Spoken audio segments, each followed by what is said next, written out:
നമസ്കാരം. ഒരിക്കൽ കൂടി പ്രിയപ്പെട്ട പ്രേക്ഷകർക്ക് രാവിലെയിലേക്ക് സ്വാഗതം. ഇനി നമ്മൾ പോകുന്നത് ഈ മണിക്കൂറിലെ പ്രധാനപ്പെട്ട വാർത്തകളിലേക്കാണ്.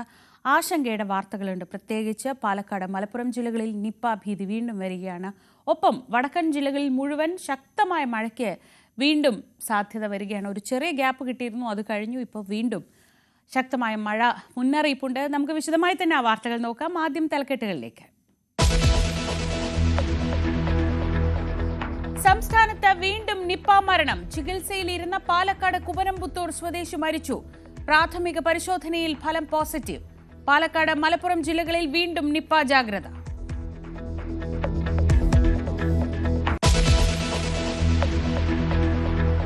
വടക്കൻ ജില്ലകളിൽ ഇന്ന് മഴ കനത്തേക്കും. തൃശൂർ മുതൽ കാസർഗോഡ് വരെ യെല്ലോ അലർട്ട്. ശക്തമായ കാറ്റിനും സാധ്യത.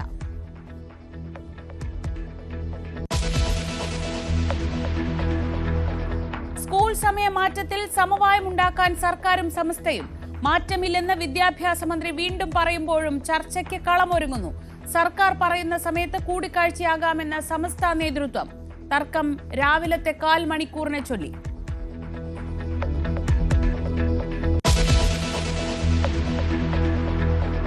പാലക്കാട്ട് കാർ പൊട്ടിത്തെറിച്ചു മരിച്ച 2 കുട്ടികളുടെയും പോസ്റ്റ്മോർട്ടം ഇന്ന്. എംലിനയുടെയും ആൽഫ്രഡിന്റെയും മൃതദേഹങ്ങൾ പാലക്കാട് ജില്ലാ ആശുപത്രിയിൽ. സംസ്കാര ചടങ്ങിൽ തീരുമാനം പിന്നീട്. അമ്മയുടെ നില ഗുരുതരമായി തുടരുന്നു.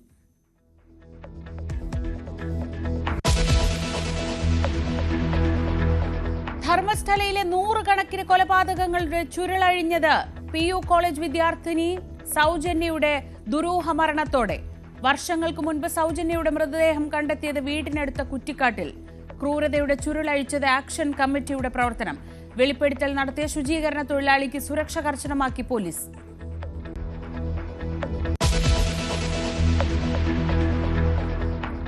ലഹരിക്കേസിൽ പിടിയിലായ യൂട്യൂബർ റിൻസി മുംതാസിന്റെ സിനിമാ ബന്ധങ്ങൾ ചികഞ്ഞു പോലീസ്. പല പ്രമുഖർക്കും ലഹരി എത്തിച്ചെന്ന് കണ്ടെത്തൽ. ലഹരി ഇടപാടിന്റെ വിവരങ്ങൾ അന്വേഷണ സംഘത്തിന് ലഭിച്ചത് വാട്സ്ആപ്പ് ചാറ്റുകളിൽ നിന്ന്. റിൻസിയെ കസ്റ്റഡിയിൽ ചോദ്യം ചെയ്യും.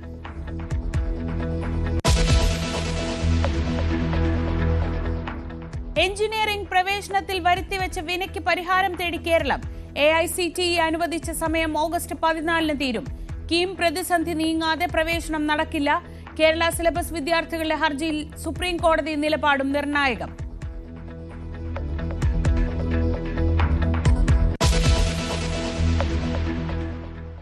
സംസ്ഥാനത്ത് വീണ്ടും നിപ്പ മരണം റിപ്പോർട്ട് ചെയ്തിരിക്കുകയാണ്.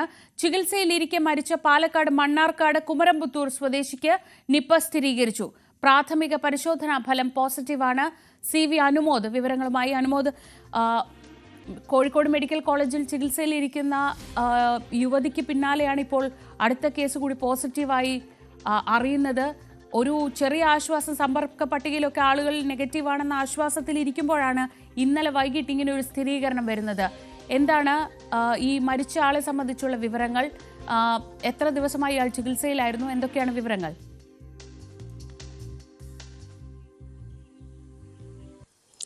Good morning Sreeja. ഇന്നലെ വൈകുന്നേരമാണ് പെരിന്തൽമണ്ണയിലെ സ്വകാര്യ ആശുപത്രിയിൽ വെച്ച് ഇദ്ദേഹം മരിച്ചത്.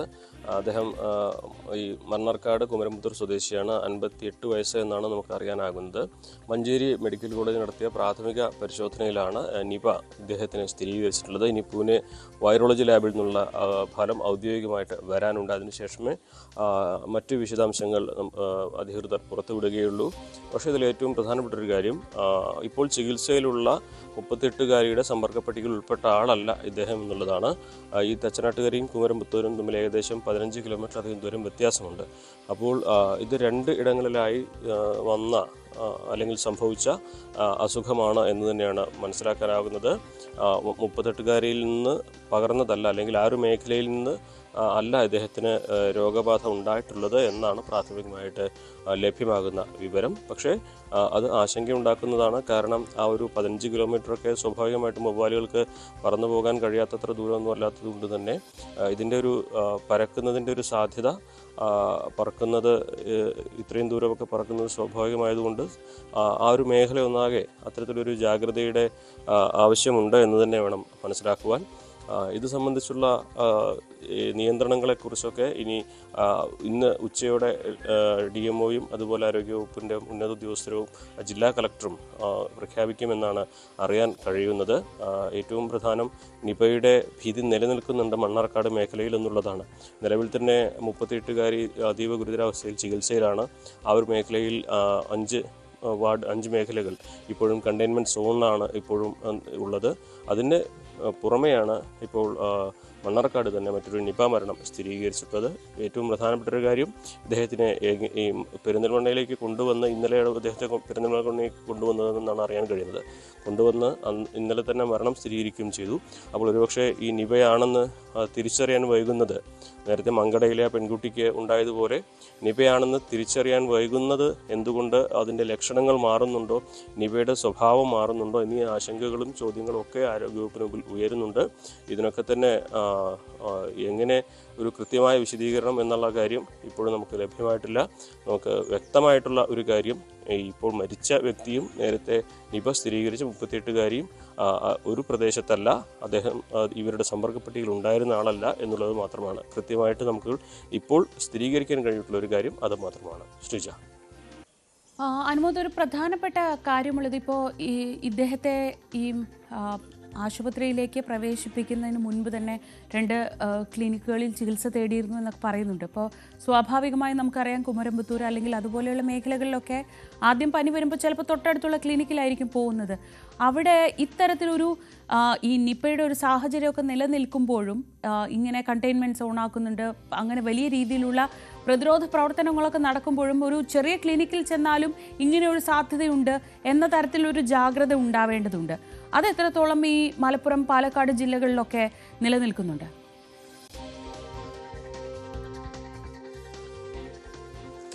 ശ്രീജ, ഇത് ഈ മഴക്കാലമാകുമ്പോൾ സ്വാഭാവികമായിട്ടും പനി എന്നുള്ളത് ഏതൊരാൾക്കും വരാവുന്ന ഒരു അസുഖമാണ്. ഈ പനിക്ക് പുറമെ ഫിറ്റ്സ് പോലെയുള്ള പ്രകടമായ ലക്ഷണങ്ങൾ വരുമ്പോഴാണ് ഇത് മസ്തിഷ്കത്തെ മെനിഞ്ചൈറ്റിസിൻ്റെ അത്തരം മെനിഞ്ചൈറ്റിസ് ആണ് എന്ന തരത്തിലേക്ക് ഒരു ആശങ്ക വരുന്നത്. സാധാരണ പനിയോ ശ്വാസം മുട്ടലോ ഒക്കെ ആണെങ്കിൽ ഒരു നിശ്ചിത കാലയളവിന് ശേഷം അത് ഭേദമാവുന്ന സാഹചര്യമാണുള്ളത്. അപ്പോൾ ഒരു രോഗി വരുമ്പോൾ തന്നെ നിപയാണെന്ന് പരിശോധിക്കാനുള്ള സംവിധാനം ഇന്ന് നിലവിലുള്ള, ലക്ഷണങ്ങളുണ്ടെങ്കിൽ മാത്രമാണ് അത്തരത്തിലുള്ള പരിശോധന നടത്തുന്നത് എന്നുള്ളതാണ് ഇതുവരേക്കും ആരോഗ്യവകുപ്പ് പിന്തുടരുന്ന ഒരു രീതി അല്ലെങ്കിൽ ശൈലി. അപ്പോൾ ഇയാൾക്ക്, ഈ മരിച്ച വ്യക്തിക്ക് എത്രത്തോളം ലക്ഷണങ്ങൾ പ്രകടമായിട്ടുണ്ട് എന്നുള്ള കാര്യങ്ങളൊക്കെ കൃത്യമായിട്ട് അറിയേണ്ടതുണ്ട്. അതാണ് ഇവിടെ ഈ രോഗലക്ഷണങ്ങൾ വൈകി തിരിച്ചറിയുന്നതിൻ്റെ ഒരു പ്രശ്നമായിട്ട് ആരോഗ്യവകുപ്പ് മുന്നിൽ വയ്ക്കുന്ന ഒരു കാര്യം. പ്രത്യേകിച്ച് മങ്കടയിലെ പെൺകുട്ടിയുടെ മരണമൊക്കെ അടിസ്ഥാനമാക്കിയിട്ട് ഇത് പറയുമ്പോൾ ആ കുട്ടിക്കൊക്കെ ഏറ്റവും അവസാന ഘട്ടത്തിലാണ് നിപയുടെ ലക്ഷണങ്ങൾ പ്രകടമായി പുറത്തു വന്നിട്ടുള്ളത്. അപ്പോൾ ഈ രോഗത്തിൻ്റെ സ്വഭാവം മാറുന്നുണ്ടോ എന്നുള്ള വലിയൊരു ചോദ്യവും ആരോഗ്യവകുപ്പിന് മുമ്പിലുണ്ട്. എന്നിരുന്നാൽ തന്നെയും കുറെ കൂടി ജാഗ്രത താഴെത്തട്ട് മുതൽ ഈ ഒരു വിഷയത്തിൽ എടുക്കേണ്ടതായിട്ടുണ്ട് എന്നുള്ളതാണ് ഈ 2 നിപ ഒരു പ്രദേശത്ത് അല്ലെങ്കിൽ ഒരു മേഖലയിൽ സ്ഥിരീകരിച്ച സാഹചര്യത്തിൽ മനസ്സിലാക്കാൻ കഴിയുന്നത്. ഈ മേഖല ഇപ്പോൾ സാധാരണ നമ്മൾ കണ്ടിട്ടുള്ളത് മരങ്ങൾ, വവ്വാലുകളുടെ സാന്നിധ്യം കൂടുതലുള്ള മേഖലകളിലൊക്കെയാണ്. ഇപ്പോൾ ഈ കുമരംപുത്തൂർ മേഖല എങ്ങനെയാണ് അനുമതി? ഈ തരത്തിലുള്ളൊരു ജാഗ്രത നിലവിൽ അവിടെ ഉണ്ടായിരുന്നു? ഈ ഒരു സമയമാകുമ്പോൾ ഈ വവ്വാലുകളുടെ പ്രചരണ കാലത്തൊക്കെ പൊതുവെ കോഴിക്കോട് ജില്ലയിൽ അല്ലെങ്കിൽ മലപ്പുറത്തിൻ്റെ മേഖലകളിലൊക്കെ കാണുന്നൊരു ജാഗ്രത പാലക്കാട് ജില്ലയിലുണ്ട്. ഇപ്പോൾ ഈ 2ാമത്തെ കേസ് കൂടി വരുമ്പോൾ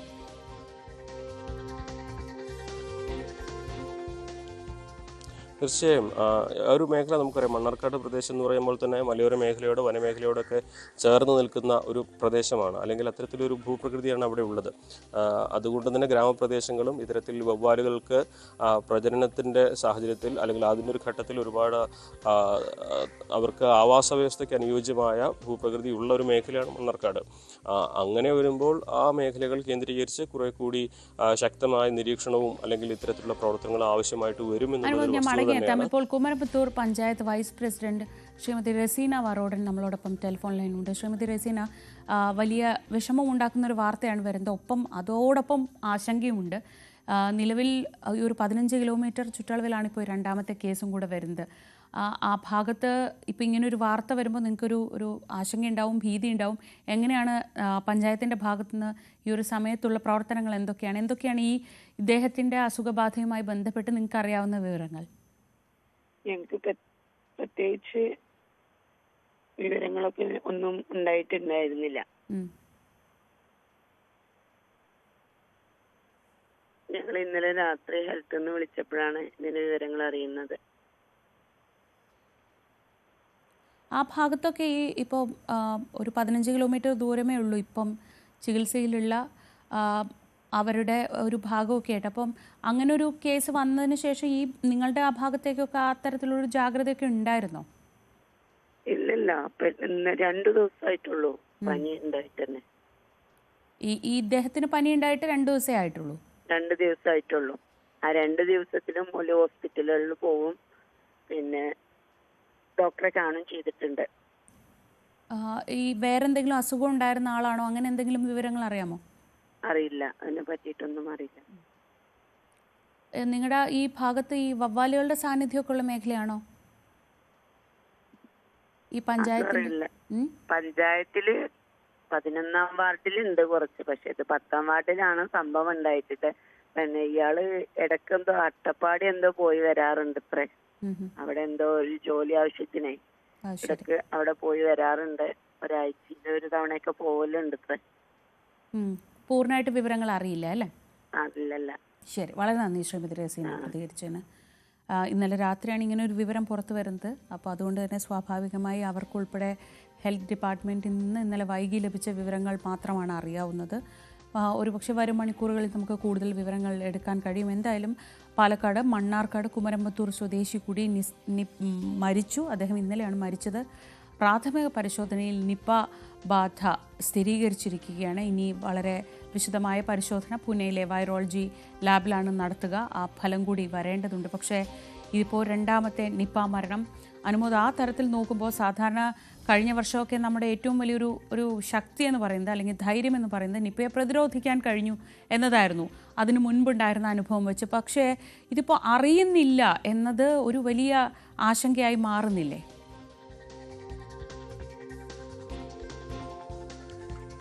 അതാണ് ശ്രീജ ഇവിടെ നമ്മൾ ശ്രദ്ധിക്കേണ്ട ഒരു കാര്യം. ഇവിടെ 2 കേസുകളിൽ, അതായത് മരണമടഞ്ഞതിന് ശേഷമാണ് നിപ സ്ഥിരീകരിക്കുന്നത്. മങ്കടയിലെ 19-കാരിക്കാവട്ടെ, ഇപ്പോൾ മരിച്ച ഈ കുമരമ്പത്തൂർ സ്വദേശിക്കാവട്ടെ, 2 പേരുടെയും രോഗം സ്ഥിരീകരിച്ച് മരണശേഷമാണ്. അതാണ് ആരോഗ്യവകുപ്പിനെ സംബന്ധിച്ച് ഇവിടെ ആശങ്കയുണ്ടാക്കുന്ന ഒരു കാര്യം. നേരത്തെ തിരിച്ചറിയാൻ ഈ അസുഖത്തെ കഴിഞ്ഞിട്ടില്ല എന്നുള്ളത്. ഒരുപക്ഷെ നേരത്തെ തിരിച്ചറിഞ്ഞെങ്കിൽ നല്ല ചികിത്സ നൽകുവാനും ജീവൻ നിലനിർത്തുവാനും കഴിയുന്ന ഒരു സാഹചര്യമുണ്ട്. ഇപ്പോൾ നമ്മൾ വളാഞ്ചേരിയിലെ 4 മാസം മുൻപ് നിപ ബാധിതയായ യുവതിയെ അവർ അപകടനില തരണം ചെയ്തെങ്കിലും പൂർണ്ണമായും ജീവിതത്തിലേക്ക് തിരിച്ചെത്തിയില്ല. അവരിപ്പോഴും ചികിത്സയിലാണ്. കാരണം നിപ അത്രമാത്രം അപകടകരമായ ഒരു സാഹചര്യമാണ് തീർക്കുക. അത്രയും തലച്ചോറിനെ ബാധിച്ചു കഴിഞ്ഞാൽ സ്വാഭാവികമായിട്ടും വളരെ വേഗത്തിൽ ഒന്നും ജീവിതത്തിലേക്ക് തിരിച്ചെത്തുക അത്ര എളുപ്പമുള്ള കാര്യമല്ല. അപ്പോൾ പക്ഷേ ജീവൻ രക്ഷിക്കുവാനുള്ള സാഹചര്യങ്ങൾ ഒരുക്കാൻ ഇത് നേരത്തെ തിരിച്ചറിയുന്നുണ്ട്, കഴിയുന്നുണ്ട്. അങ്ങനെയാണ് നമ്മൾ കഴിഞ്ഞ തവണയൊക്കെ നിപ ബാധിച്ചവരെ അപകടാവസ്ഥയിൽ നിന്നും ജീവിതത്തിലേക്ക് തിരിച്ചു കൊണ്ടുവന്ന ഒരു കാഴ്ച നമ്മൾ കണ്ടത്. ഓരോരുത്തരുടെയും സാഹചര്യത്തിന് വെച്ച് വ്യത്യാസമുണ്ടായിരിക്കും ആരോഗ്യസ്ഥിതി അനുസരിച്ച്. എന്നിരുന്നാൽ തന്നെയും ഇപ്പോൾ ഇവിടെ ആശങ്ക ഉയർത്തുന്നത് മങ്കടയിലെ 19-കാരിക്കും അതുപോലെ ഇപ്പോൾ കുമരമ്പത്തൂർ അദ്ദേഹത്തിന് സംഭവിച്ചത് അവരുടെ അസുഖം അതിൻ്റെ ഏറ്റവും ഫൈനൽ സ്റ്റേജിൽ എത്തിയിട്ടാണ് തിരിച്ചറിഞ്ഞത്. 2 പേരുടെയും മരണശേഷമാണ് എന്നുള്ളതാണ്. അപ്പോൾ ഈ നിപയുടെ രോഗലക്ഷണങ്ങൾ മാറുന്നുണ്ടോ, അത് മറ്റൊരു വകഭേദമായിട്ട് മാറിയിട്ടുണ്ടോ എന്നുള്ള ചോദ്യമാണ് ആരോഗ്യവകുപ്പിൻ്റെ ഭാഗത്ത് നിന്ന് ഉയരുന്നത്. കാരണം സാധാരണഗതിയിൽ ഉണ്ടാകുന്ന അസുഖം ഈ നിപ ബാധിച്ചവർക്ക് മുൻപ് കണ്ടിരുന്ന ലക്ഷണങ്ങളും ഈ മരണപ്പെട്ടവരുടെ ലക്ഷണങ്ങളും വ്യത്യാസമുണ്ട്. അത് തിരിച്ചറിയുന്നതിൽ വൈകാൻ ഇതൊരു കാരണമാകുന്നുണ്ട് എന്ന വലിയ ഒരു ആശങ്ക തന്നെ ആരോഗ്യവകുപ്പിനുണ്ട്. അതുകൊണ്ട് തന്നെ ഓരോ പനിയും ഇനി എല്ലാം നിപയിലേക്ക് എത്തുമോ എന്ന ആശങ്ക ഏതൊരാൾക്കും ഉണ്ടാകാവുന്നതാണ്. ആരോഗ്യവകുപ്പിനെ സംബന്ധിച്ച് ഈ ഒരു വിഷയം, നിപയുടെ ലക്ഷണങ്ങൾ മാറുന്നുണ്ടോ, തിരിച്ചറിയാൻ വൈകാൻ അത് കാരണമാവുന്നുണ്ടോ എന്ന ചോദ്യത്തിന് ഉത്തരം കണ്ടെത്തലാണ് ഇനിയുള്ള ദിവസത്തെ വെല്ലുവിളി. ഒപ്പം തന്നെ ഇതിൻ്റെ പ്രഭവകേന്ദ്രം, ഈ രോഗത്തിൻ്റെ പ്രഭവകേന്ദ്രം എവിടെയെന്നുള്ളതും വലിയ ഒരു ചോദ്യമാണ്. ഇപ്പോൾ കുമരമ്പത്തൂർ പഞ്ചായത്ത് പ്രസിഡന്റ് പറഞ്ഞനുസരിച്ചെങ്കിൽ അട്ടപ്പാടിയിൽ നിന്നാകാം, എവിടെ നിന്നുമാകാം. പക്ഷേ അതിൻ്റെ പ്രഭവകേന്ദ്രം കണ്ടെത്തുക എന്നുള്ളതാണ് വലിയ ഒരു വെല്ലുവിളിയായിട്ടും ഇപ്പോൾ അവശേഷിക്കുന്നത്. ശരി അനുമോദ്, എന്തായാലും ഒറ്റ കാര്യം മാത്രം ശ്രദ്ധിക്കുക. ഏത് പനിയും ഗുരുതരമാകാം. നമ്മൾ കരുതുക ചിലപ്പോൾ അതൊരു സാധാരണ വൈറൽ പനിയോ ജലദോഷ പനിയോ ഒക്കെ ആണെന്ന് കരുതി സ്വയം ചികിത്സ തേടാനുള്ളൊരു സ്വാഭാവിക പ്രവണത നമുക്കൊക്കെ ഉണ്ട്. പ്രത്യേകിച്ച് നമ്മൾ മലയാളികൾ സ്വയം ചികിത്സയിൽ വളരെ മിടുക്കരുമാണ്. പക്ഷേ എപ്പോഴും ശ്രദ്ധിക്കേണ്ട ഒരു കാര്യം, ഈ സമയത്ത് പലതരത്തിലുള്ള പനികളുണ്ട്. അത് നമുക്ക് തിരിച്ചറിയാൻ കഴിയില്ല.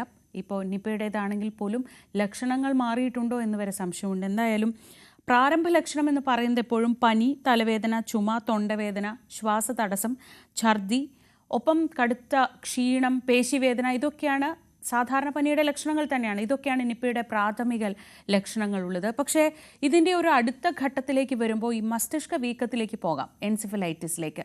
ആ സമയത്തുണ്ടാകുന്ന ലക്ഷണങ്ങൾ അല്പം കൂടി തിരിച്ചറിയാൻ കഴിയുന്ന ലക്ഷണങ്ങളാണ്. അത് പൊതുവെ ഒരു മയക്കം അനുഭവപ്പെടുക, ദിശാബോധമില്ലാതാവുക, ആശയക്കുഴപ്പം, ഒരു കാര്യം പറയുമ്പോൾ മനസ്സിലാവാതിരിക്കുക, അത്തരം ഉണ്ടാവാം. ഇത് പെട്ടെന്ന് തന്നെ കോമയിലേക്ക് പോകാം എന്നതാണ് ഈ അസുഖത്തിൻ്റെ ഏറ്റവും വലിയ ആശങ്കപ്പെടുത്തുന്ന ഘട്ടം. നമ്മൾ ചെയ്യേണ്ടത് ഏത് പനിയായാലും ശരി അത് കൃത്യമായി വിദഗ്ധ ഉപദേശത്തോടെ, ആരോഗ്യ വിദഗ്ധരുടെ ഉപദേശത്തിൽ മരുന്ന് കഴിക്കാൻ ശ്രമിക്കുക. കൃത്യമായി ജാഗ്രതാ നിർദ്ദേശങ്ങൾ, നമുക്കൊരു പനിയുണ്ട്, നമ്മുടെ കുഞ്ഞുങ്ങൾക്ക് പനിയുണ്ടെങ്കിൽ സ്കൂളിലേക്ക് വിടാതിരിക്കുക, അല്ലെങ്കിൽ മാസ്ക് ധരിക്കുക. ഇതൊക്കെ പാലിച്ചാൽ ഒരുപക്ഷെ നമുക്ക് മറ്റസുഖങ്ങളില്ലാതെ ശ്രമിക്കാം. മഴ വീണ്ടും വരികയാണ്, പ്രത്യേകിച്ച് വടക്കൻ കേരളത്തിൽ മഴ വീണ്ടും വരുന്നൊരു സാഹചര്യമുണ്ട്. ഈ മഴക്കാലത്ത് നമുക്കറിയാം എല്ലാ അസുഖങ്ങളും വളരെ പെട്ടെന്ന് തന്നെ പടർന്നു പിടിക്കാനും സാധ്യതയുണ്ട്. അപ്പോൾ ഇത്തരത്തിൽ രോഗലക്ഷണങ്ങൾ ഉണ്ടെങ്കിൽ പരമാവധി മറ്റുള്ളവരുമായി സമ്പർക്കം കുറച്ചുകൊണ്ട് നമ്മുടെ ആരോഗ്യവും മറ്റുള്ളവരുടെ ആരോഗ്യവും ശ്രദ്ധിക്കുക എന്നതാണ് ഈ സമയത്ത് ചെയ്യേണ്ട ഏറ്റവും പ്രധാനപ്പെട്ട കാര്യം. നമുക്ക് കൂടുതൽ ആരോഗ്യ വിദഗ്ധരോടൊക്കെ എന്തായാലും വരുന്ന സമയത്തും സംസാരിക്കാം ഈ വിഷയവുമായി ബന്ധപ്പെട്ട്. എപ്പോഴും പറയാറുള്ളത് പോലെ ഭയത്തേക്കാൾ കൂടുതൽ ജാഗ്രത വേണ്ട ഒരു സമയമാണ് ഇത്. ഇനി നമുക്ക് മറ്റു വാർത്തകൾ നോക്കാം. കേരള സർവകലാശാലയിലെ ഫയൽ നീക്കത്തിൽ പ്രതിസന്ധികൾ തുടരുകയാണ്. ഡിജിറ്റൽ ഫയൽ നീക്കം നിയന്ത്രിക്കാനുള്ള വൈസ് ചാൻസലർ ഡോക്ടർ മോഹനൻ കുന്നുമലിന്റെ നീക്കം ഇടത് സിൻഡിക്കേറ്റ് അംഗങ്ങളുടെ നിർദ്ദേശപ്രകാരം ഡിജിറ്റൽ സർവീസ് പ്രൊവൈഡർ തടഞ്ഞു. രജിസ്ട്രാറുടെ ഐഡിയും മിനി കാപ്പനിൽ നിന്ന് മാറ്റി അനിൽകുമാറിന് തന്നെ നൽകിയിട്ടുണ്ട്. ഇതിനിടെ സർവകലാശാലയിൽ സുരക്ഷാ വീഴ്ച ഉണ്ടാകരുതെന്ന് പോലീസ് മേധാവിയോട് ഗവർണർ ആവശ്യപ്പെട്ടു. പ്രതിഷേധം ഭയന്ന് VC ആഴ്ചകളായി സർവകലാശാല ആസ്ഥാനത്ത് എത്തുന്നില്ല. ഡാൻ കുര്യൻ വിവരങ്ങളുമായി. ഡാൻ, ഈ ഭരണസ്തംഭനം എന്നൊക്കെ നമ്മളെപ്പോഴും പറയാറുണ്ടെങ്കിൽ ഇപ്പോൾ എന്താണോ കേരള സർവകലാശാലയിൽ സംഭവിക്കുന്നത് അതാണ് ഭരണസ്തംഭനം. രജിസ്ട്രാറുടെ ചുമതല 2 ആൾക്കാണ്. ഒരാൾ ഒപ്പിട്ടാൽ ഒരാൾ അയക്കുന്ന ഫയൽ VC ഒപ്പിടുകയില്ല, VC അങ്ങോട്ട് എത്തുന്നില്ല. അങ്ങനെ മൊത്തത്തിൽ കലാപശാലയായി മാറുന്ന സമയത്ത് ഇനി ഏത് ഇടപെടലിലൂടെ ഇതൊക്കെ ഒരു സാധാരണഗതിയിലേക്ക് കൊണ്ടുവരാൻ പറ്റും? കുട്ടികളാണല്ലോ അനുഭവിക്കുക.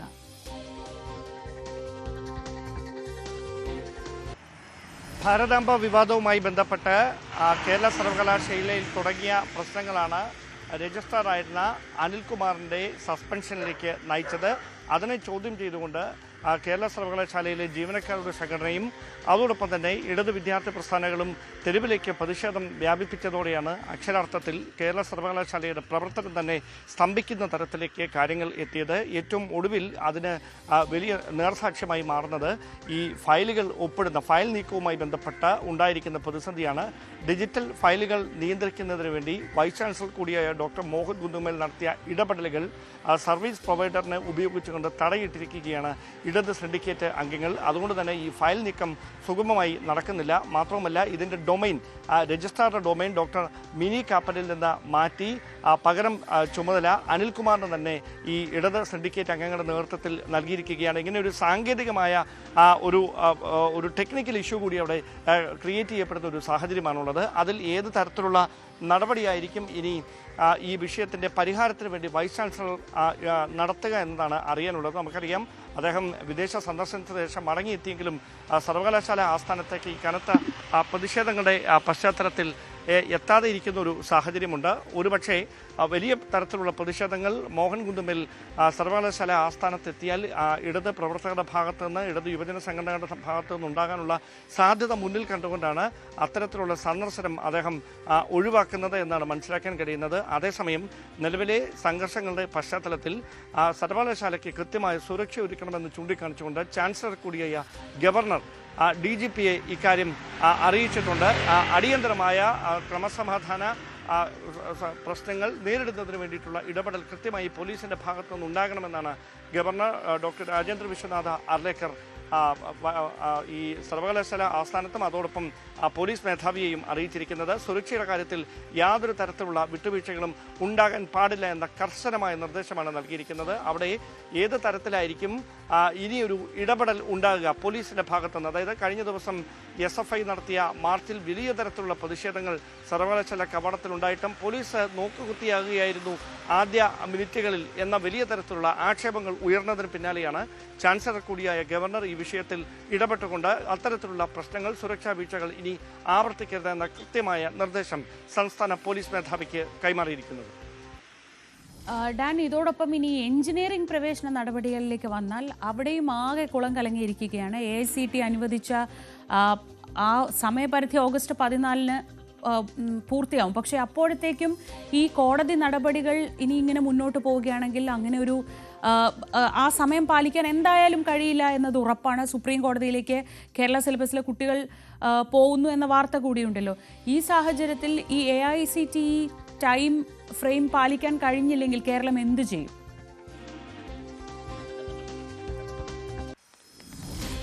കോടതി നടപടികളുടെ പശ്ചാത്തലത്തിൽ കൂടുതൽ സമയം അനുവദിക്കണമെന്ന് ആവശ്യപ്പെട്ടുകൊണ്ട് AICTക്ക് കേരളം കത്തെഴുതുമെന്നാണ് നമുക്ക് അറിയാൻ കഴിയുന്നത്. മാത്രമല്ല അവിടെ കേരള വിദ്യാർത്ഥികൾ അവിടെ സുപ്രീം കോടതിയെ സമീപിക്കുന്ന കാര്യം AICTക്ക് നൽകുന്ന കത്തിൽ കൃത്യമായി തന്നെ പരാമർശിക്കും. നിലവിൽ ഓഗസ്റ്റ് 14-നാണ് പ്രവേശന നടപടികൾ പൂർത്തിയാക്കി അഡ്മിഷൻ അല്ലെങ്കിൽ ക്ലാസുകൾ തുടങ്ങുന്നത് എന്നാണ് അറിയിച്ചിരിക്കുന്നത്. പക്ഷേ അതിൽ സാങ്കേതികമായി ചില പ്രശ്നങ്ങളുണ്ട്.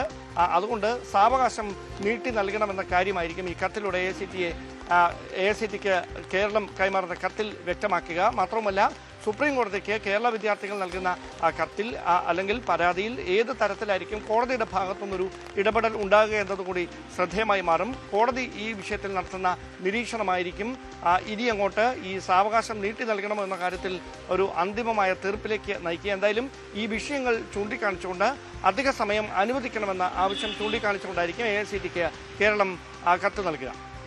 ശരി, ഡാൻ കുര്യനാണ് വിവരങ്ങൾ നൽകിയത്. തിരുവനന്തപുരത്ത് നിന്ന് കേരള സർവകലാശാലയിൽ കാര്യങ്ങൾ ആകെ കുഴഞ്ഞു മറിഞ്ഞിരിക്കുന്നു.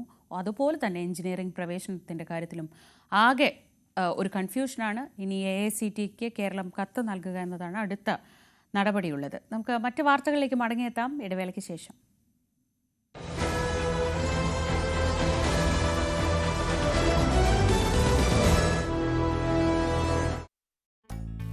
സർ, ഫർണിച്ചർ ഏത് ബോർഡ് കൊണ്ടാണ് ഉണ്ടാക്കേണ്ടത്? ബോയിലർ ബോർഡ് കൊണ്ട്. പറയുന്നത് വെള്ളം കൊണ്ട്.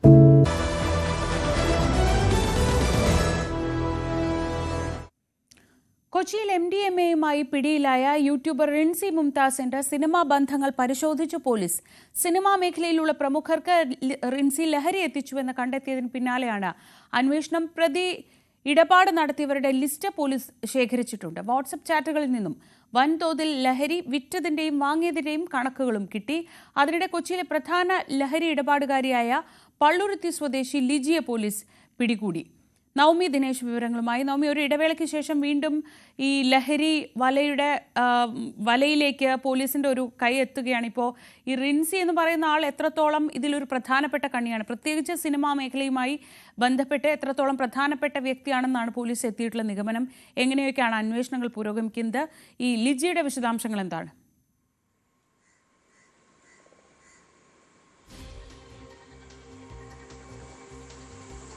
ശ്രീജ, എന്തായാലും കഴിഞ്ഞ ദിവസം തന്നെ ലിജിയുടെ ഫോൺ അടക്കം പോലീസ് പരിശോധിക്കുന്ന സാഹചര്യം ഉണ്ടായിരുന്നു. ഈ പരിശോധനയിൽ നിന്നാണ് ഈ ലഹരി ഇടപാടുകളുടെ ചാറ്റുകളും ലഹരിയുടെ ഗൂഗിൾ പേ പണം കൈമാറിയതുമായിട്ടുള്ള ഗൂഗിൾ പേ ഇടപാടുകളുടെ വിവരങ്ങളടക്കം പോലീസിന് ലഭ്യമായത്. ഇതിന് പിന്നാലെയാണ് ഇനിയിപ്പോൾ തിങ്കളാഴ്ച നാളെ ആയിരിക്കും പ്രതിയുടെ കസ്റ്റഡി അപേക്ഷ നൽകുക. പ്രതിയെ കസ്റ്റഡിയിൽ ആവശ്യപ്പെട്ടതിന് ശേഷം വിശദമായി ചോദ്യം ചെയ്യാനാണ് അന്വേഷണ സംഘം തീരുമാനിച്ചിരിക്കുന്നത്.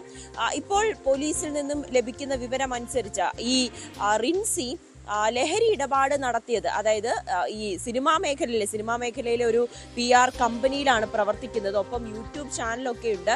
ഇതുവഴി ഈ സിനിമാ മേഖലയുമായി ബന്ധപ്പെട്ട് വലിയ തരത്തിലുള്ള ഇടപാടുകൾ റിൻസി നടത്തിയിട്ടുണ്ട്. അവരിലെല്ലാം പ്രത്യേകിച്ച് യുവതാരങ്ങളിലടക്കം നടത്തിയ ലഹരി ഇടപാടുകളുടെ ലിസ്റ്റ് പോലീസിന് കൈമാറിയിട്ടുണ്ട്. ആർക്കൊക്കെയാണ് താൻ ലഹരി നൽകിയതെന്നും എവിടെ വെച്ചാണ് നൽകിയതെന്ന് തരത്തിലുള്ള വിശദമായിട്ടുള്ള വിവരങ്ങൾ റിൻസി അന്വേഷണ സംഘത്തിന് കൈമാറിയിട്ടുണ്ട്. പോലീസിന്റെ അടുത്ത ചുമതല ഈ ആളുകൾ ഇത് ഇപ്പോൾ ഒരു മൊഴി ലഭിച്ചതിന്റെ അടിസ്ഥാനത്തിൽ പോലീസ് ഈ സിനിമാ താരങ്ങളെ ചോദ്യം ചെയ്യുകയോ അല്ലെങ്കിൽ അവരിലേക്ക് അന്വേഷണം നീളുകയോ ഒന്നും ഇപ്പോൾ ചെയ്യുന്നില്ല. പകരം ഇവർക്കെതിരെ കൃത്യമായിട്ടുള്ള തെളിവുകൾ ശേഖരിക്കുക എന്ന ലക്ഷ്യത്തിലേക്കാണ് അന്വേഷണ സംഘം കടക്കുന്നത്.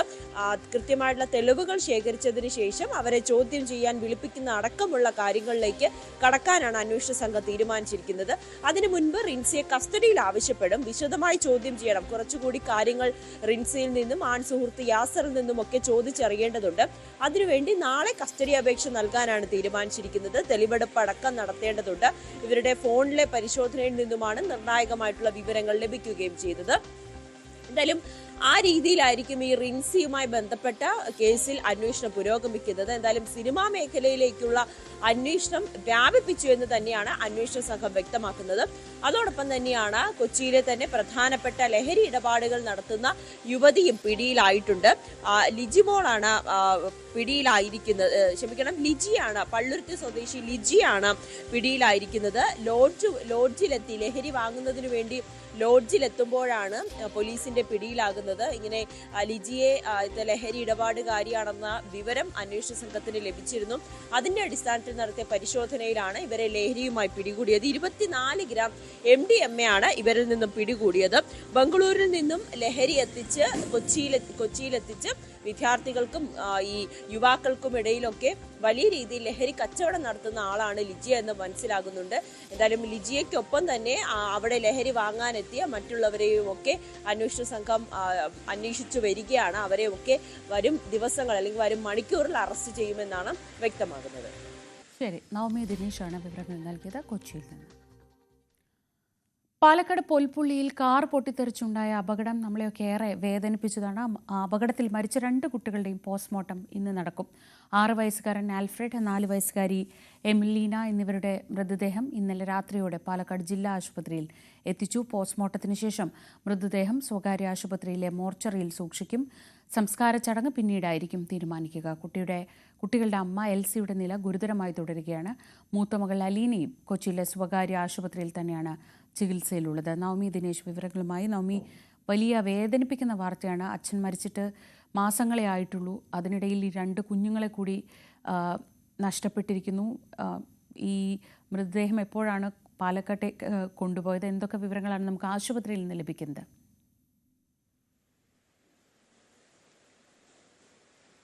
ശ്രീജ, വളരെ വേദനയോടുകൂടിയും ദുഃഖത്തോടു കൂടിയുമാണ് ഇന്നലെ ഉച്ചയോടുകൂടി വാർത്ത നമ്മൾ കേൾക്കുന്നത്. മിനിഞ്ഞാന്ന് ദിവസമാണ് ഇവരെ 3 പേരെയും അമ്മയും 3 മക്കളെയും പൊള്ളലേറ്റ നിലയിൽ ആശുപത്രി എറണാകുളം മെഡിക്കൽ സെന്ററിലേക്ക് കൊണ്ടുവന്നത്. അപ്പോൾ തന്നെ ഈ 2 കുട്ടികൾ, മരിച്ച 2 കുട്ടികളുടെ നില അതീവ ഗുരുതരമായിരുന്നു. 75-65% പൊള്ളലേറ്റാണ് അവരെ കൊണ്ടുവന്നത്. സമയത്ത് തന്നെ ബേൺ ICUവിൽ കയറ്റുകയും കൃത്യമായിട്ടുള്ള നിരീക്ഷണം ഡോക്ടർമാരുടെ ഭാഗത്തു നിന്നുമൊക്കെ ഉണ്ടായിരുന്നു. പക്ഷെ കുട്ടികളുടെ ജീവൻ രക്ഷിക്കാൻ കഴിഞ്ഞിരുന്നില്ല. ഈ 6 വയസ്സുകാരൻ ആൽഫ്രഡും 4 വയസ്സുകാരി എംലീനയുമായിരുന്നു ഇന്നലെ ഉച്ചയോടുകൂടി മരിച്ചത്. വൈകിട്ട് ഉച്ചയ്ക്ക് തന്നെ ഒരു 4 മണി സമയത്ത് തന്നെ പാലക്കാട് ചിറ്റൂർ പോലീസ് ആശുപത്രിയിലെത്തി ഇൻക്വസ്റ്റ് നടപടികൾ പൂർത്തിയാക്കിയതിന് ശേഷം മൃതദേഹം രാത്രി തന്നെ അവിടെ മോർച്ചറിയിലേക്ക് മാറ്റി. രാത്രി ഏറെ വൈകിയാണ് അവിടെ നിന്നും പാലക്കാട്ടേക്ക് കൊണ്ടുപോയത്. ഇന്ന് ജില്ലാ ആശുപത്രിയിലായിരിക്കും പോസ്റ്റ്മോർട്ടം ഉണ്ടാകുക. പോസ്റ്റ്മോർട്ടത്തിന് ശേഷം മൃതദേഹം വീണ്ടും സ്വകാര്യ ആശുപത്രിയിലെ മോർച്ചറിയിലായിരിക്കും സൂക്ഷിക്കുക.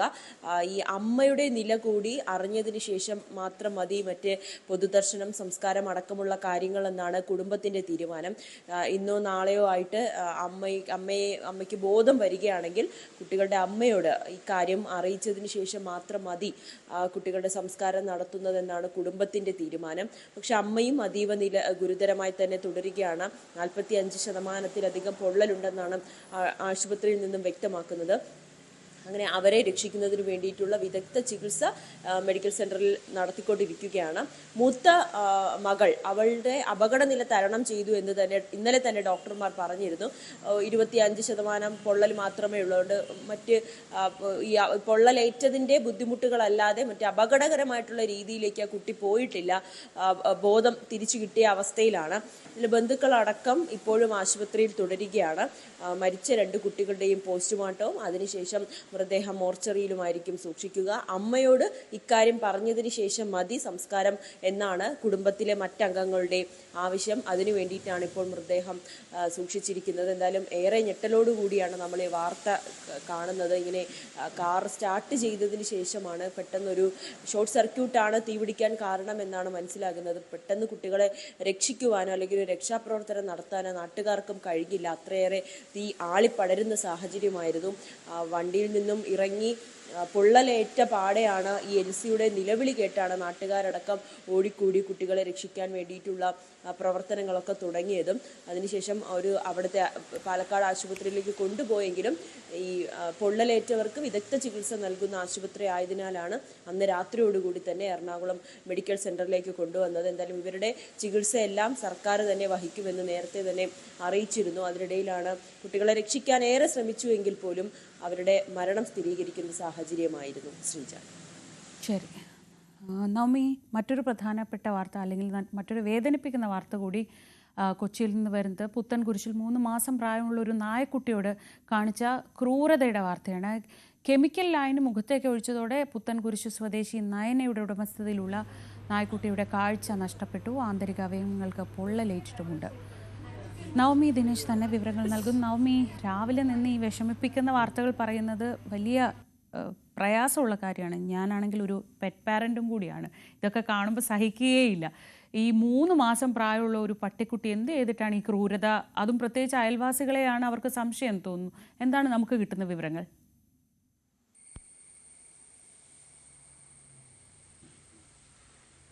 ശ്രീജ, ദൃശ്യങ്ങൾ കാണാൻ പോലും നമുക്ക് കഴിയില്ല. അത്രമാത്രം ക്രൂരതയാണ് ആ 3 മാസം പ്രായമുള്ള ആ പട്ടിക്കുഞ്ഞിനോട് കാണിച്ച് വെച്ചിരിക്കുന്നത്. രാസലായനി, ആസിഡ് തന്നെയാണെന്നാണ് ലഭിക്കുന്ന വിവരം. അതാണ് ആ പട്ടിക്കുഞ്ഞിൻ്റെ ദേഹത്തേക്ക് ഒഴിച്ചിരിക്കുന്നത്.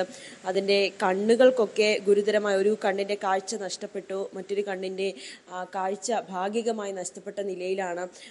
ആ ദൃശ്യങ്ങൾ കാണാം. അതിൻ്റെ മുഖത്തൊക്കെ പൊള്ളിയ അവസ്ഥയിൽ നിൽക്കുകയാണ്. ഈ അയൽവാസിയാണ് ഈ ക്രൂരത ചെയ്തതെന്നാണ് ഈ പട്ടിക്കുഞ്ഞിൻ്റെ ഉടമ കൂടിയായ നയന പറയുന്നത്.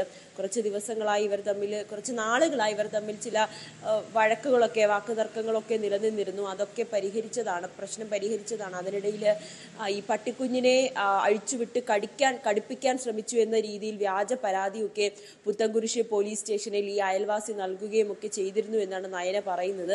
പിന്നീട് ഈ അയൽവാസിയുമായി രമ്യതയിൽ പോയിരുന്നു. പക്ഷെ അയൽവാസിയാണോ അല്ലെങ്കിൽ മറ്റാരെങ്കിലും ആണോ ഇത് ചെയ്തതെന്നാണ് ഈ ഉടമ കൂടിയായിട്ടുള്ള നയന സംശയിക്കുന്നത്. പക്ഷെ ആരാണ് ഈ ക്രൂരത ചെയ്തതെന്ന് ഇപ്പോഴും കണ്ടെത്താൻ കഴിഞ്ഞില്ല. ഇതിനെ തുടർന്നാണ് പോലീസിന് പരാതി നൽകിയത്. നമുക്ക് കാണുമ്പോൾ പോലും വളരെ സങ്കടം തോന്നുന്ന ദൃശ്യങ്ങൾ തന്നെയാണ് ഇത്. എന്നാലും പട്ടിക്കുഞ്ഞിൻ്റെ അവസ്ഥ വലിയ ബുദ്ധിമുട്ടിലാണ്. അതിൻ്റെ ആന്തരിക അവയവങ്ങളിലൊക്കെ പൊള്ളലേറ്റു എന്നാണ് മനസ്സിലാകുന്നത്. വായിലുമൊക്കെ പൊള്ളലേറ്റിട്ടുണ്ട്. ആഹാരം പോലും കഴിക്കാൻ കഴിയാത്ത ഒരു അവസ്ഥയിലാണ് ഇപ്പോൾ ആ പട്ടിക്കുഞ്ഞുള്ളത്. ആശുപത്രിയിൽ കാണിച്ചപ്പോൾ തന്നെയാണ് ഡോക്ടർ പറഞ്ഞത്, ഉള്ളിലേക്ക് ഉദരഭാഗങ്ങളിലൊക്കെ വലിയ രീതിയിൽ പൊള്ളലേറ്റിട്ടുണ്ട്. ഇങ്ങനെ ആസിഡ് വീണതായിരിക്കും, അല്ലെങ്കിൽ ഇത് പെട്ടെന്ന് ആസിഡ് വീണ സമയത്ത് അത് കുടിക്കാൻ ശ്രമിച്ചതായിരിക്കും, ഉള്ളിലേക്ക് പോയത്, അങ്ങനെ വലിയ രീതിയിൽ പൊള്ളലേക്കാൻ കാരണമെന്നൊക്കെയാണ്. എന്തായാലും പുത്തൻകുരിശ് പോലീസിനാണ് പരാതി നൽകിയിരിക്കുന്നത്. ഇത് ആരാണോ ഈ ക്രൂരത ചെയ്തത് അവരെ പോലീസ് അവർക്കെതിരെ നടപടി സ്വീകരിക്കുമെന്ന് തന്നെയാണ് വിശ്വസിക്കുന്നത്. കാരണം മൃഗങ്ങളെ സ്നേഹിക്കുന്ന ആർക്കും തന്നെ കണ്ടു നിൽക്കാൻ കഴിയുന്ന, അല്ലെങ്കിൽ മനസാക്ഷിയുള്ള ആർക്കും പോലും കണ്ടു നിൽക്കാൻ കഴിയാത്തൊരു കാഴ്ച തന്നെയാണ്. ശ്രീജ. ശരി, prevention of cruelty against animals എന്ന് പറയുന്ന ഈ മൃഗങ്ങൾക്കെതിരായ ക്രൂരത തടയുന്ന നിയമമൊക്കെ നമ്മുടെ നാട്ടിൽ നിലവിലുണ്ട്. ഒരു തെറ്റും ചെയ്യാത്ത ഒരു 3 മാസം പ്രായമെന്നൊക്കെ പറഞ്ഞാൽ അത് തീരെ ചെറിയൊരു പട്ടിക്കുഞ്ഞാണ്. അതിനെ ഇത്തരത്തിൽ ആസിഡ് ഒഴിച്ച് പരിക്കേൽപ്പിക്കുക എന്നൊക്കെ പറയുമ്പോൾ അതിന് കൃത്യമായി നിയമ നടപടി കൂടി നേരിടേണ്ടി വരും. അത് ആരാണെങ്കിലും ചെയ്തത്. നവമിയാണ് വിവരങ്ങൾ നൽകിയത്. നമുക്ക് മറ്റ് വാർത്തകളിലേക്ക് പോകാം. അഹമ്മദാബാദ് വിമാനാപകടത്തിൽ രാഷ്ട്രീയ പോരും രൂക്ഷമാവുന്നു. AAIBയുടെ പ്രാഥമിക റിപ്പോർട്ട് പാർലമെന്റിൽ അടക്കം ചോദ്യം ചെയ്യാനാണ് പ്രതിപക്ഷത്തിന്റെ തീരുമാനം. പൈലറ്റുമാരെ സംശയനിഴലിൽ നിർത്തരുതെന്നും അന്വേഷണം സുതാര്യമാക്കണമെന്നുമാണ് ആവശ്യം.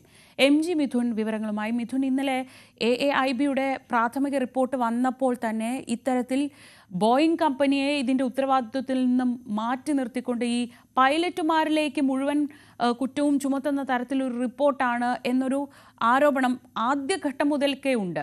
അതിൽ എന്തെങ്കിലും തരത്തിലുള്ള സ്ഥാപിത താല്പര്യങ്ങളുണ്ട്? പൈലറ്റുമാർ ഇങ്ങനെ ഒരു ആരോപണം ഉന്നയിച്ചു കഴിഞ്ഞു.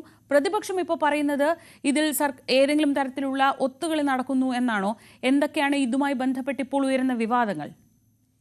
ഈ പ്രാഥമിക റിപ്പോർട്ട് തന്നെയാണ് പുറത്തു വന്നതെന്നുള്ള വ്യോമയാന മന്ത്രി തന്നെ കഴിഞ്ഞ ദിവസം വ്യക്തമാക്കിയതായിരുന്നു. ഇതിൽ ചില അവ്യക്തതകൾ നിലനിൽക്കുന്നുണ്ട്. കാരണം എങ്ങനെയാണ് ഈ ഫ്ലൈറ്റ് ടേക്ക് ഓഫ് ചെയ്തതിനും ആ സമയത്ത് ഈ കട്ട് ഓഫ് ആയത്, ഈ 2 എഞ്ചിനുകളിലേക്കുമുള്ള ഇന്ധന സ്വിച്ചുകൾ അതെങ്ങനെയാണ് കട്ട് ഓഫ് ആക്കിയതെന്നടക്കമുള്ള കാര്യങ്ങളിൽ ചില അവ്യക്തതകളുണ്ട്. അത് തന്നെയാണ് ഈ റിപ്പോർട്ടിൽ ചൂണ്ടിക്കാണിക്കുകയും ചെയ്തത്. അതായത് ഒരു വിശദീകരണം നൽകുന്നതിനപ്പുറത്തേക്ക് ഇങ്ങനെ ഒരു 2 സ്വിച്ചുകളും ഒരേ സമയം കട്ട് ഓഫ് ആകുന്നു. അത് പിന്നീട് പൈലറ്റുമാർ തന്നെയാണ് അത് റണ്ണിലേക്ക് മാറ്റി ചെയ്തു. ഒപ്പം തന്നെ കോർപ്പിറ്റിൽ ഇരുന്നു കൊണ്ട് ഇരു പൈലറ്റുമാരും സംസാരിക്കുന്ന കാര്യങ്ങളുണ്ട്. ഇത് ആരാണ് ഓഫ് ചെയ്തത്, ഞാനല്ല എന്ന് സഹ പൈലറ്റ് പറയുകയും ചെയ്യുന്നു. അതുമാത്രമാണ് ഈ റിപ്പോർട്ടിൽ പരാമർശിക്കുകയും ചെയ്തത്. അതിന് പിന്നാലെയാണ് ഒരു വലിയ വിവാദത്തിലേക്കോ അല്ലെങ്കിൽ ഒരു വലിയ പ്രശ്നത്തിലേക്കോ കൂടി ഈ കാര്യങ്ങൾ പോവുകയും ചെയ്തത്. കാരണം സ്വാഭാവികമായ ഒരു അട്ടിമറി സാധ്യതയൊക്കെ തള്ളിക്കളയാനാകില്ല എന്ന തരത്തിലുള്ള ചില ചർച്ചകളും ഉയർന്നു വരികയും ചെയ്തു. ഒപ്പം തന്നെ ഈ പൈലറ്റ്മാരെ കേന്ദ്രീകരിച്ചാണ് ഇത്തരത്തിൽ പൈലറ്റുമാർ ഏതെങ്കിലും തരത്തിൽ പ്രശ്നമുണ്ടാക്കിയതാണോ അല്ലെങ്കിൽ അവരാണോ ഇത് ചെയ്തതെന്നടക്കമുള്ള പല കോണുകളിൽ നിന്നും വ്യാപകമായ വിമർശനം ഉയരുകയും ചെയ്തു. ഇതിന്റെ അടിസ്ഥാനത്തിൽ കഴിഞ്ഞ ദിവസം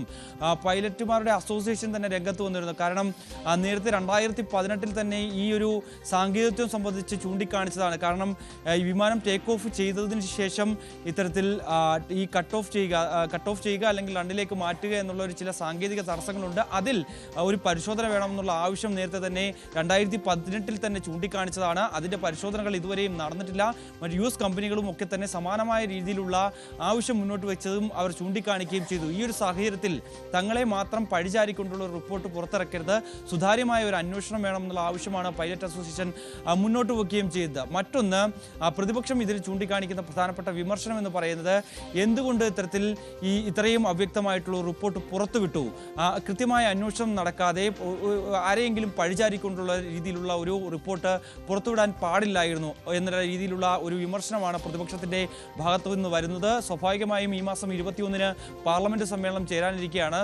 സ്വാഭാവികമായും ഈ ഒരു റിപ്പോർട്ടിന്മേലുള്ള ചർച്ചകൾ വലിയ പ്രതിഷേധവുമായി പ്രതിപക്ഷം സഭയിൽ രംഗത്തിറങ്ങാനുള്ള സാധ്യതയുണ്ട്. ഈ സാഹചര്യത്തിൽ ഈ നിലവിലെ സാഹചര്യങ്ങൾ, അതായത് ഈ റിപ്പോർട്ട് പരിഗണിച്ചത് എങ്ങനെയാണ് അല്ലെങ്കിൽ റിപ്പോർട്ട് പുറത്തുവിടാനുള്ള തീരുമാനത്തിലേക്ക് എത്തിയത് എങ്ങനെയാണ് എന്നടക്കമുള്ള കാര്യങ്ങൾ സർക്കാർ വിശദീകരിക്കുകയും ചെയ്യും. നേരത്തെ ഇത്തരത്തിൽ ട്രാൻസ്പോർട്ട് മന്ത്രാലയം 8 മണിക്കൂറോളം നീണ്ട ചർച്ച, മാരത്തോൺ ചർച്ചകൾക്ക് ഒടുവിലൊക്കെ ആയിരുന്നു ഇതിൽ സംബന്ധിച്ചുള്ള ഒരു ധാരണയിലേക്ക് എത്തിയതും. ഒപ്പം തന്നെ ഈ പ്രാഥമിക റിപ്പോർട്ട് പുറത്തുവിടുന്ന, അതായത് പൊതുജനങ്ങളിലേക്ക് പുറത്തുവിടുന്ന ഒരു തീരുമാനത്തിലേക്ക് എത്തുകയും ചെയ്തു. പക്ഷേ മറ്റാരെങ്കിലും പഴിചാരിക്കൊണ്ടോ അല്ലെങ്കിൽ ഒരു കൃത്യമായ വിശദീകരണം ഇല്ലാതെയോ എങ്ങനെ ഈ റിപ്പോർട്ട് പുറത്തുവിടാൻ സാധിച്ചു? അത് സുതാര്യമാക്കണം, അന്വേഷണം കൃത്യമായി തന്നെ മുന്നോട്ട് പോവുകയും ചെയ്യണം, എന്താണ് സംഭവിച്ചതെന്നുള്ള കൃത്യമായ വിവരങ്ങൾ കൈമാറണം. അതിനു മുമ്പ് തന്നെ ഇത്തരത്തിൽ അട്ടിമറി സാധ്യതയോ അല്ലെങ്കിൽ വേറെ ആരെയെങ്കിലും പ്രതിസ്ഥാനത്ത് നിർത്തിക്കൊണ്ടുള്ള രീതിയിലുള്ള ഒരു തരത്തിലുമുള്ള റിപ്പോർട്ട് പുറത്തുവിടാൻ പാടില്ല എന്ന നിലപാടിൽ തന്നെയാണ് പ്രതിപക്ഷമുള്ളത്. അത് ഭരണപക്ഷത്തിനെതിരെ ഈ റിപ്പോർട്ട് ചൂണ്ടിക്കാണിച്ചുകൊണ്ട് പാർലമെന്റിലടക്കം വലിയ പ്രതിഷേധം ഉയർത്താൻ തന്നെയാണ് പ്രതിപക്ഷത്തിന്റെ തീരുമാനം. അതിനിടയിൽ തന്നെയാണ് ഇത്തരത്തിൽ കേന്ദ്ര സർക്കാരിനെതിരെ പൈലറ്റുമാരുടെ അസോസിയേഷൻ രംഗത്ത് വരുന്നത്.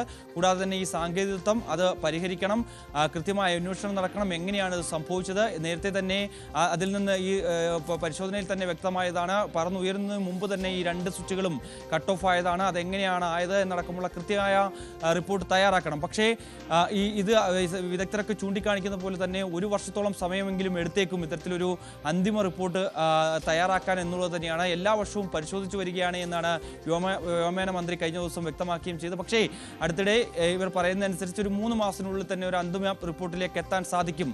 കൃത്യമായ വിവരങ്ങൾ പരിശോധിക്കുകയാണ്. എല്ലാ മേഖലകളും കേന്ദ്രീകരിച്ച് ഏതെങ്കിലും അട്ടിമറി സാധ്യതയുണ്ടോ, അല്ലെങ്കിൽ വേറെ ഏതെങ്കിലും പ്രശ്നങ്ങൾ കൊണ്ടാണോ ഉണ്ടായത്, അല്ലെങ്കിൽ വിമാനത്തിൽ വേറെ ഏതെങ്കിലും പ്രശ്നങ്ങൾ ഉണ്ടായിരുന്നോ തുടങ്ങിയ കാര്യങ്ങളും, ഒപ്പം തന്നെ മുൻകാലങ്ങളിൽ പൈലറ്റുമാർ ചൂണ്ടിക്കാണിച്ചിട്ടുള്ള പിഴവുകൾ, അത്തരത്തിൽ സാങ്കേതികപരമായിട്ടുള്ള കാര്യങ്ങൾ, അതെല്ലാം ഈ പരിശോധനയുടെ ഭാഗമായി വരും. അതെല്ലാം കോർത്തിരിക്കൊണ്ടുള്ള ഒരു റിപ്പോർട്ട് ഉടൻ തന്നെ പുറത്തുവിടുമെന്നുള്ളൊരു പ്രതികരണമായിരുന്നു വ്യോമയാന മന്ത്രിയുടെ ഭാഗത്തു നിന്നും ഉണ്ടായിരിക്കുന്നത്. എന്തായാലും ഒരു രാഷ്ട്രീയ പോരിലേക്ക് കൂടി ഈ വിഷയം മാറുകയാണ് എന്നുള്ളതാണ് ശ്രീജ ഈ ഒരു ഘട്ടത്തിലുള്ളത്. ശരി, മിഥുനാണ് വിവരങ്ങൾ നൽകിയത്. ന്യൂസ് ഡെസ്കിൽ നിന്ന്. BJPയുടെ പുതിയ സംസ്ഥാന ഭാരവാഹി പട്ടിക പാർട്ടി നേതൃത്വത്തിലെ സാമുദായിക സന്തുലനത്തെ അട്ടിമറിച്ചു എന്ന വിമർശനം. ഈഴവ സമുദായത്തിലെയും പിന്നാക്ക സമുദായത്തിലെയും നേതാക്കളെ ഒരുപോലെ തഴഞ്ഞു എന്നാണ് പരാതി ഉയരുന്നത്. സേവ് BJP ഫോറത്തിന്റെ പേരിൽ സമൂഹമാധ്യമങ്ങളിൽ പ്രചരിപ്പിക്കുന്ന കുറിപ്പിൽ നേതൃത്വത്തെ രാജീവ് ചന്ദ്രശേഖരന്റെ കരയോഗം കമ്മിറ്റി എന്നാണ് വിശേഷിപ്പിക്കുന്നത്. സവർണ പാർട്ടി എന്ന രാഷ്ട്രീയ എതിരാളികളുടെ ആരോപണം അക്ഷരാർത്ഥത്തിൽ ശരിവെക്കുന്ന കമ്മിറ്റിയാണ് രാജീവ് ചന്ദ്രശേഖരന്റേതെന്നാണ് പാർട്ടിക്കുള്ളിലെ വിമർശനം. കെ സുരേന്ദ്രൻ സംസ്ഥാന അധ്യക്ഷനായിരിക്കുമ്പോൾ നായർ, ഈഴവ വിഭാഗങ്ങൾക്ക് 40% വീതവും പട്ടികജാതിക്കാർക്കും ക്രൈസ്തവർക്കും 10% വീതവും കമ്മിറ്റികളിൽ പ്രാതിനിധ്യം ഉറപ്പാക്കിയിരുന്നു എന്നാണ് സുരേന്ദ്ര വിഭാഗം പറയുന്നത്. ഇപ്പോൾ 27 അംഗ ഭാരവാഹി പട്ടികയിൽ 3 പേർ മാത്രമാണ് ഈഴവ വിഭാഗത്തിൽ നിന്നുള്ളവർ. 17 പേരും നായർ സമുദായാംഗങ്ങൾ. 5 മേഖലാ കൺവീനർമാരിൽ 4 പേരും ജനറൽ വിഭാഗക്കാർ. 9 വക്താക്കളിൽ മുഴുവൻ പേരും ജനറൽ വിഭാഗക്കാർ. ഇതുവരെ പ്രഖ്യാപിച്ച 41 ചുമതലക്കാരിൽ 28 പേർ നായർ സമുദായാംഗങ്ങളും 2 പേർ നമ്പൂതിരിമാരാണെന്നും സേഫ് BJP ഫോറം സമുദായ കണക്ക് നിരത്തുന്നു. BJP കേരളത്തിൽ NJP അഥവാ നായർ ജനതാ പാർട്ടിയായി അധപ്പതിച്ചുവെന്നും പരിഹാസമുണ്ട്. ന്യൂസ് 18 തിരുവനന്തപുരം. ഇടവേള.